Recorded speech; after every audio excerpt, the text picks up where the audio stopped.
신약성경 183쪽입니다.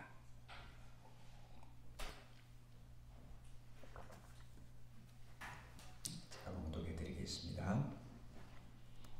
이날 곧 안식 후 첫날 저녁 때에 제자들이 유대인들을 두려워하여 모인 곳의 문들을 닫았더니 예수께서 오사 가운데 서서 이르시되 너희에게 평강이 있을지어다. 이 말씀을 하시고 손과 옆구리를 보이시니 제자들이 주를 보고 기뻐하더라. 예수께서 또 이르시되 너희에게 평강이 있을지어다. 아버지께서 나를 보내신 것 같이 나도 너희를 보내노라. 이 말씀을 하시고 그들을 향하사 숨을 내쉬며 이르시되 성령을 받으라. 너희가 누구의 죄든지 사하면 사하여질 것이요 누구의 죄든지 그대로 두면 그대로 있으리라 하시니라. 아멘. 참 좋은 계절입니다. 5월 오늘 첫 주일은 우리 교회에서는 주로 이제 어린이 주일로 이렇게 지키고요. 또 5월은 가정의 달이라 해서 가정을 가장 좋은 계절에 가장 좋은 하나님의 축복을 받는 곳이 어딘가? 그래서 바로 가정이죠. 그래서 가정으로부터 모든 것이 시작되고 모든 것이 하나님의 축복의 모든 하나님의 축복의 통로가 가정임을 우리가 알기에 가장 소중히 여기는 겁니다. 그래서 5월 하면 이제 가정의 달이기에 생각나는 것이 이제 여러 가지 단어가 있죠. 가장 먼저 생각나는 게 이제 사랑이란 단어가 생각이 나고요. 또 거기다가 생명이란 그런 단어. 또 5월은 꽃이 가장 많이 피는 달이기도 하죠. 장미를 비롯해서 온갖 꽃들이 피는 달이 또 5월이기도 합니다. 그래서 꽃이라는 것은 또 생명을 상징을 하기도 하고요. 또 이 모든 것이 살아 움직이니 모든 것이 살아 움직이는 곳에는 또 뭐가 있느냐면 평화가 있습니다. 이 모든 곳에 평화가 없으면 아무것도 아닌 거죠. 그래서 서로 평화라는 것은 서로 모든 것이 조화롭게 움직여진다는 뜻이죠. 조화를 이룬다는 겁니다. 똑같아진다는 것이 아니고 서로 다르지만 조화를 이루면서 살아가는 그것을 이야기를 합니다. 그래서 이 5월 한 달을 지나는 동안에 우리 모든 가정에 이 평화가 넘쳤으면 좋겠는데 평화가 넘치려면 생명이 있어야 되고 생명력이 있어야 되고요. 또 생명력이 있으려면 그 근원이 어디서부터 오는가를 우리가 찾고 알아야 되겠죠. 계속해서 우리가 이제 지금 부활의 계절을 지나고 있는데요. 우리가 성령 강림주일 그러니까 6월 첫째 주까지는 우리가 부활주일을 해서 부활 후 몇 주 이렇게 교회 절기를 지키고 있습니다. 그래서 오늘도 계속해서 예수님의 그 부활에 관한 부활하신 예수님께서 우리에게 해주신 또 말씀하신 것들을 중심으로 한번 살펴보려고 합니다. 오늘 설교 제목을 이렇게 정해보았습니다. 평화가 있을지어다, 평강이 있을지어다. 자, 평화와 평강이 이제 같은 단어를 이렇게 이제 갖춰서 번역을 했는데요. 평화보다는 그래도 평강이 조금 더 우리에게 좀 좁은 의미라고 해야 될까요? 더 인간적이라고 해야 될까요? 더 우리 소속 개념이 더 크다 그럴까요? 그렇게 우리가 생각을 할 수 있어서 평강이라는 그 단어를 썼지 않느냐 이렇게 생각을 해봅니다. 그 오늘은 똑같이 샬롬입니다. 샬롬이고 성경에 나오는 것은 에이레네 신약 성경이니까 에이레네로 예수님께서 하신 말씀은 샬롬을 말씀하셨고 쓰는 것은 에이레네라는 단어요. 헬라어로 이렇게 썼을 테고요. 이게 이제 영어로 이제 피스로 번역됐다가 우리로 오면서 평화, 평강 뭐 이렇게 이제 번역이 되고 또 우리가 가장 잘 쓰는 말로는 안녕이라는 말로 우리가 생각을 하면 가장 쉽습니다. 지금도 계속 전쟁 중에 있죠. 한 나라는. 그리고 우크라이나와 이제 러시아가 계속 저러고 있는데 이것이 우리에게도 계속 영향을 미쳐서 뭐 모든 물가가 지금 오르기도 하고 또 사람들이 점점 불안해하고 또 걱정하고 염려하는 그런 사태가 계속 이어지고 있습니다. 하루속히 그 전쟁이 끝이 났으면 좋을 텐데 지금 서로가 이러지도 못하고 저러지도 못하는 그런 이제는 이제 자존심 싸움으로 이제 한 나라에만의 문제가 아니라 전 세계가 이제 이 러시아와 이렇게 이제 싸우는 그런 이상한 구도가 되어버렸습니다. 그래서 한두 이제 그들의 이제 문제에서 전 세계가 이것을 다시 어떻게 보고 어떻게 새롭게 소위 말하는 판을 짜야 되는가를 이제 아주 심각하게 고민해야 되는 그런 이제 지점에 들었죠. 그래서 이 땅이 전 세계가 어떻게 하면 평화를 계속 유지할 수 있을까? 예, 이제 우리의 이제 관심의 초점이 맞춰져야 되는데 지역적으로 그 문제만 이렇게 소위 말하면 땜질식으로만 끝내서는 언젠가는 또 그런 일들이 일어나죠. 물론 세계 강대국이라고 하는 나라들이 늘 전쟁을 일으키니까요. 약소국은 전쟁을 일으킬 수가 없으면 힘이 없기 때문에 늘 당연한 입장이지. 우리나라만 해도 그렇잖아요. 5,000년 이상 역사 동안 한 번도 남을 먼저 가서 친 적이 없고 늘 방어만 했죠. 늘 침략만 받아왔던 그런 민족이지 않습니까? 약하기 때문에 그렇습니다. 또 그렇기 때문에 이렇게 길게 이어올 수 있었습니다. 남을 침략하는 자는 침략하는 순간 그 생명은 끝이 납니다. 역사가 그걸 증명해 줍니다. 무슨 말인지 이해가 되시나요? 가장 강해 보여도 그 강한 사람이 그 강한 힘을 쓸 때는 이미 그 힘이 끝이 났다는 겁니다. 계속해서 승승장구할 것 같았던 이 푸틴 대통령만 해도 이제는 무조건 지금 끝내든 언제 끝내든 물러나야 될 그런 입장에 처했잖아요. 그렇잖아요. 그거는 뭐 열이면 열 물어봐도 푸틴은 이제 끝났어. 그 다음에 어떤 더 피해를 입히든 안 입히든 뭐 자기가 예를 들면 뭐 감옥을 가든 안 가든 그건 떠나서 일단은 이제 러시아 대통령으로서는 이제 국민들의 지지도 그렇고 전 세계 여론도 그렇고 일단 러시아는 거의 이제 부도 상태까지 이렇게 추락을 했으니까 어떻게 이제 마무리할지 모르겠어요. 좌지간 이 평화라는 것은 서로가 다름을 인정하고 같이 함께 가야 어우러지는 것이지 똑같이 맞춰서 똑같이 맞춘다고 평화가 되는 것이 아닙니다. 옛날에는 그것을 이제 로마식 평화라 해서 팍스 로마나라 해서 힘으로 누르는 그런 평화를 많이 이야기를 합니다. 특히 이제 강대국일수록.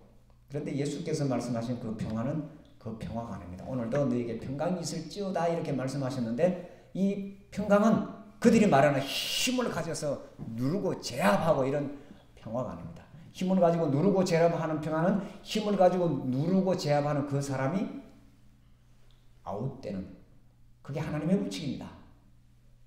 수만 년의 우리 인간의 역사 그걸 이야기하고 있습니다.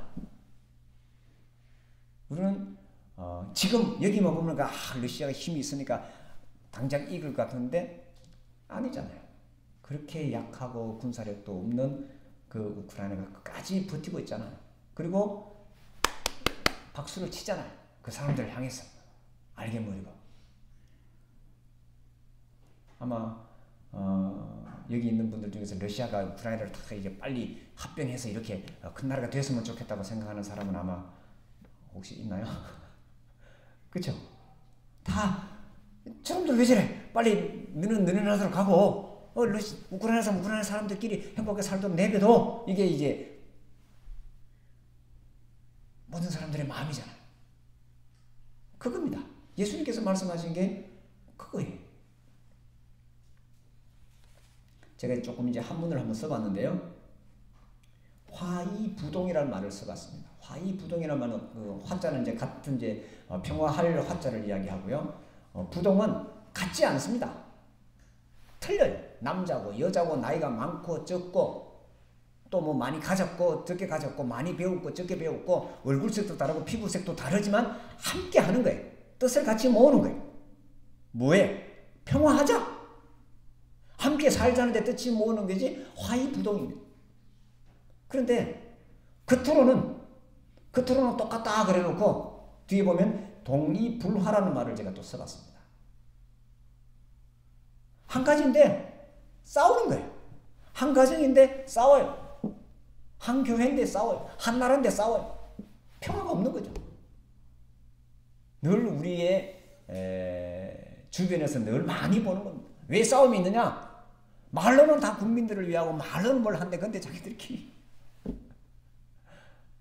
그거잖아요. 지금 전쟁을 하는 것도 똑같은 우리의 개인적인 삶의 가져와도 똑같은 거예요. 서로 다를 수밖에 없어요. 다름을 인정하고 어느 정도 그 선을 지켜가면서 이렇게 나아가는 것이 곧 평화가 아니냐. 뭐 우리가 옛날부터 많이 들어왔던 이야기죠. 개와 고양이가 왜 만나면 으르렁거리느냐. 한 놈은 반갑다고 꼬리를 치켜들고 흔드는데 저놈이 나를 공격하려나 보다 그냥 싸운다고 그러잖아요. 자, 그렇다면 예수님께서 너희에게 평강이 있을지어다라고 하신 그 의미가 뭔지 한 서너 가지를 한번 살펴보려고 합니다. 예수님께서 이제 오늘 본문의 배경은 그렇습니다. 예수님께서 부활하셨다는 그런 그 소식을 들었지만 예수님의 시신도 없어져 버렸고 지금 뭐 당장 이게 어떻게 돌아가는 일이 어떻게 세상에 돌아가는지를 알지 못하면 두려움이 있잖아요. 걱정이 있잖아요. 근심이 있잖아요. 공포가 있잖아요. 내가 어떻게 될지 알면 어려움이라도 뭐 고난이라도 알면 그것을 한 걸음 한 걸음 이겨내릴 수 있는데 깜깜하고 모를 때는 이 굉장히 이제 두려운 거죠. 밤이 왜 무서운가? 안 보이니까 알 수 없으니까 공포를 가지는 거죠, 사람이. 낮에는 환하니까 다 보이니까 어떤 어려움이 다가와도 그것을 내가 어떻게 할 수 있는 지혜라든지 뭐 맞닥뜨려 본다든지 그게 되니까 두려움은 없는 거죠. 똑같은 이야기죠. 예수님의 제자들이 예수님이 십자가에서 돌아가시고 난 이후에 그리고 무덤에 가봤더니 아무것도 없는 그런 상황 속에서 또다시 우리가 붙잡혀 가서 쥐도 새도 모르게 이렇게 우리가 이 세상에서 제거되는 것은 아닌가.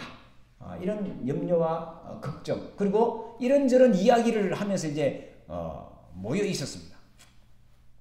그런데 예수님께서 나타나셔서 그들에게 하신 말씀이죠. 너희에게 평강이 있을지어다. 자, 여기서 말하는 그 평강이 뭐냐? 예수님이 내가 다시 살아났다는 것을 이제 보여주신 거죠. 죽음을 이기는 것이 평강입니다. 그게 예수님의 평강이었습니다. 십자가를 이기는 것이 평강이었습니다. 죽음을 두려워하는 제자들에게 손과 옆구리를 보여주시면서 죽음을 이기신 것을 보여주셨죠. 자, 두 번째로 그러면 죽음을 이긴다는 것이 도대체 뭔가라는 거죠.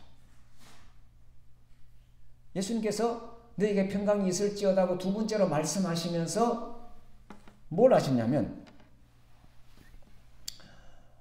21절에 그렇게 돼요. 예수님이 다시 사는 것을 보고 제자들이 막 기뻐하고 있을 때 21절에 예수께서 또 이르시되 너에게 평강이 있을지어다 아버지께서 나를 보내신 같이 나도 너희를 보내노라. 누가 평강을 누리냐? 누가 평화로운 사람이냐? 내가 뭘 해야 될지 할 일이 있는 사람은 평화로운 사람. 이걸 조금 다른 말로 바꾸면 사명이 있는 사람은 평강이 있는 사람. 할 일이 있는 사람은 평강이 있는 사람입니다. 이해가 되셨나요? 조금 더 쉽게 말하면 무슨 일을 보고 내 마음이 뜨거워지면 평강이 있는 사람. 더 쉽게 이야기할까요?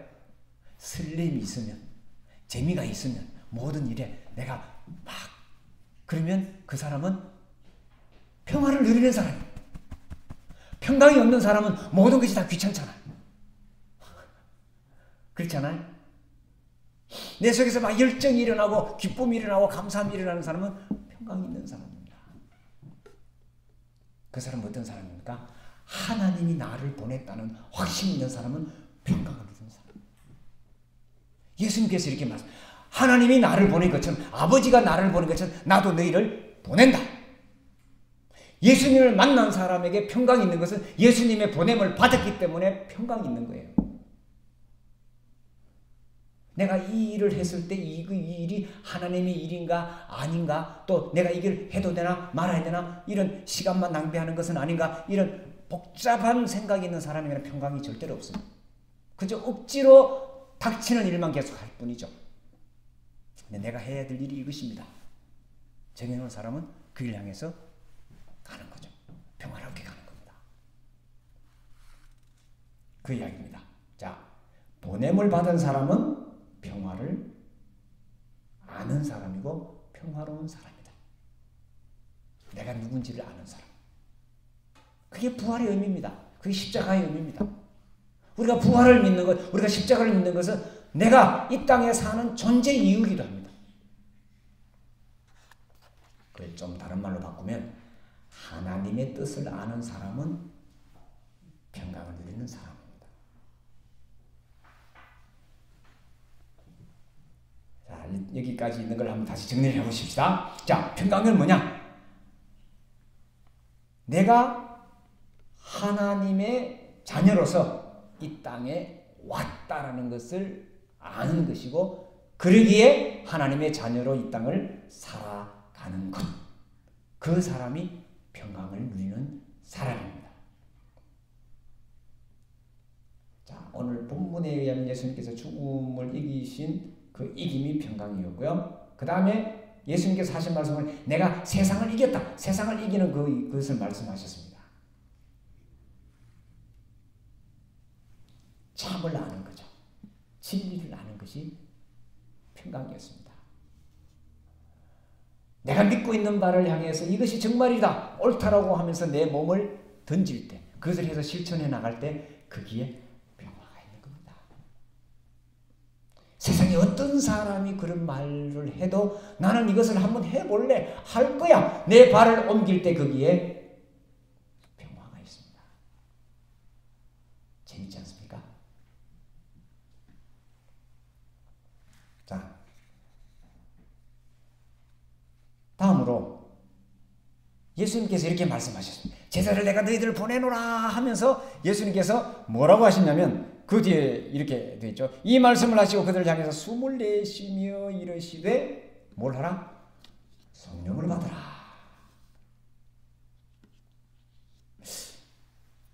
성령을 받으라.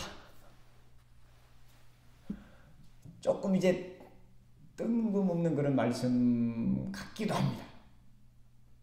자, 이 성령에 대해서는 예수님께서 십자가를 지시기 전에 많이 말씀하셨더랬습니다. 보혜사를 말씀하시고 내가 아버지께로 가면 내가 너희들에게 보낼 아버지 영이 있다고 계속해서 그들에게 말했지만 그들이 알지를 못했습니다. 즉 예수님께서 깨달으신, 예수님께서 받으신 그 하나님에 대해서 이들이 이해를 하지 못했다는 거죠. 근데 예수님이 부활하시고 난 이후에 그들이 아하, 예수님이 말씀하신 하나님이 이런 하나님이구나를 알게 됩니다. 그 알게 되는 것이 성령을 통해서였습니다.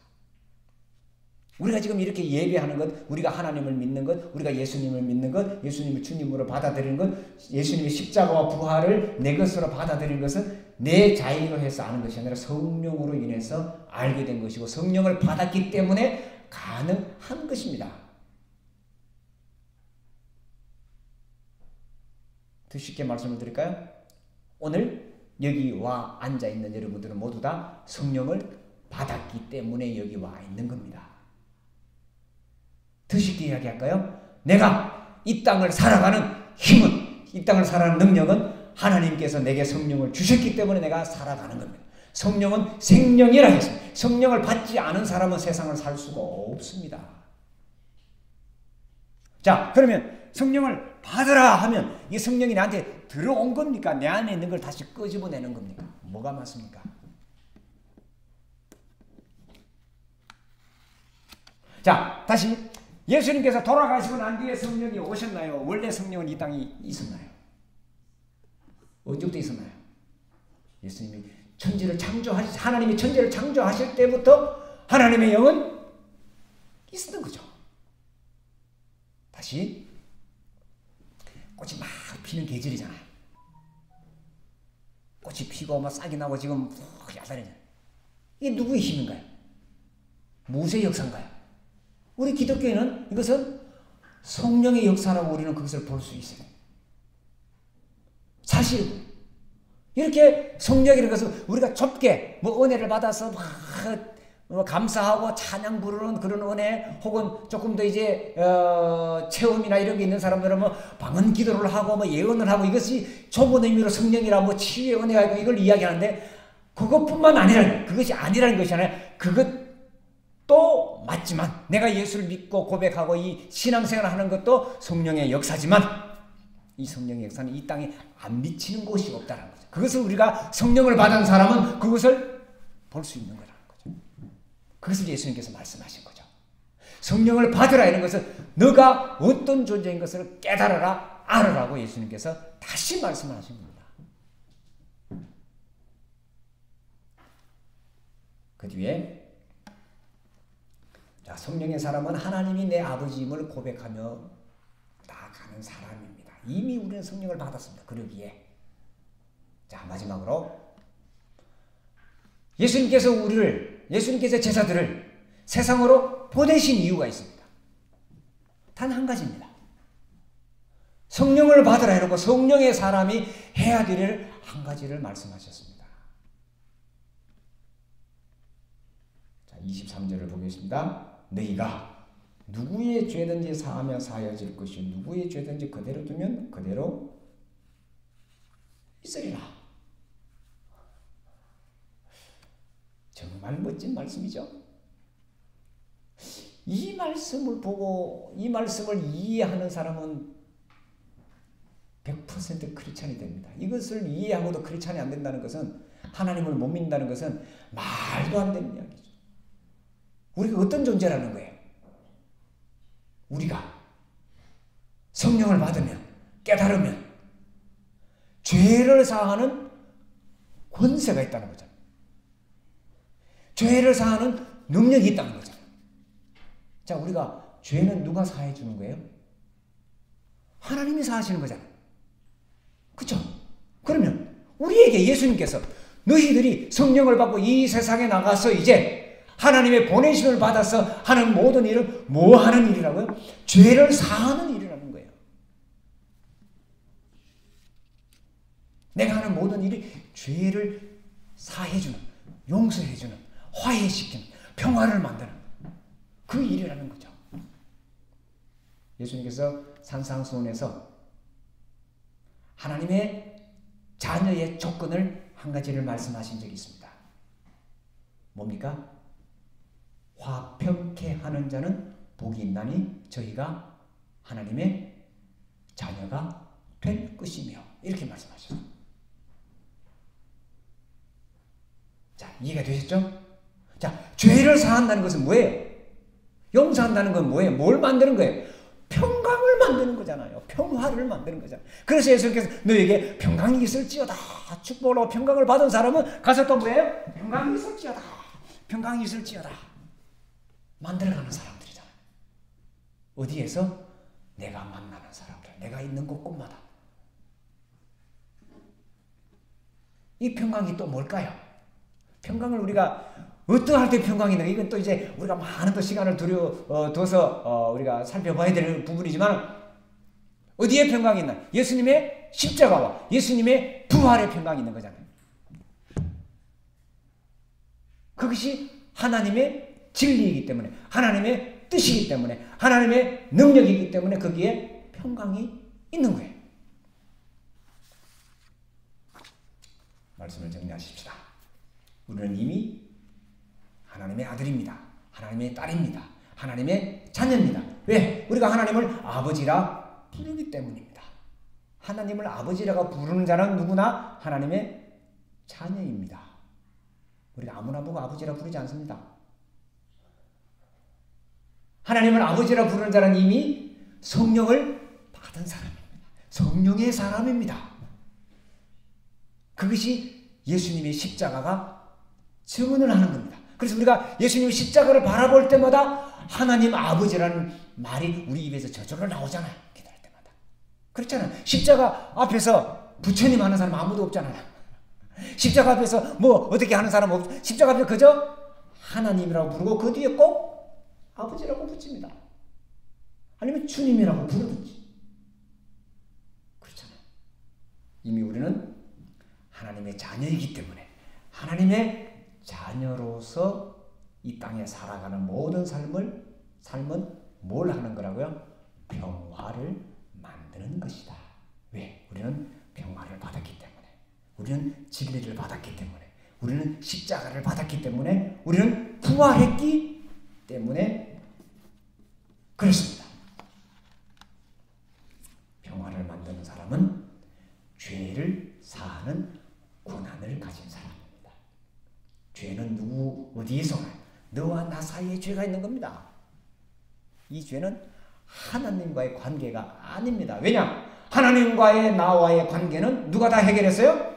십자가를 바라볼 때마다 우리가 고백하잖아. 이미 다 해결을 됐다니까요. 안 물으신다니까요.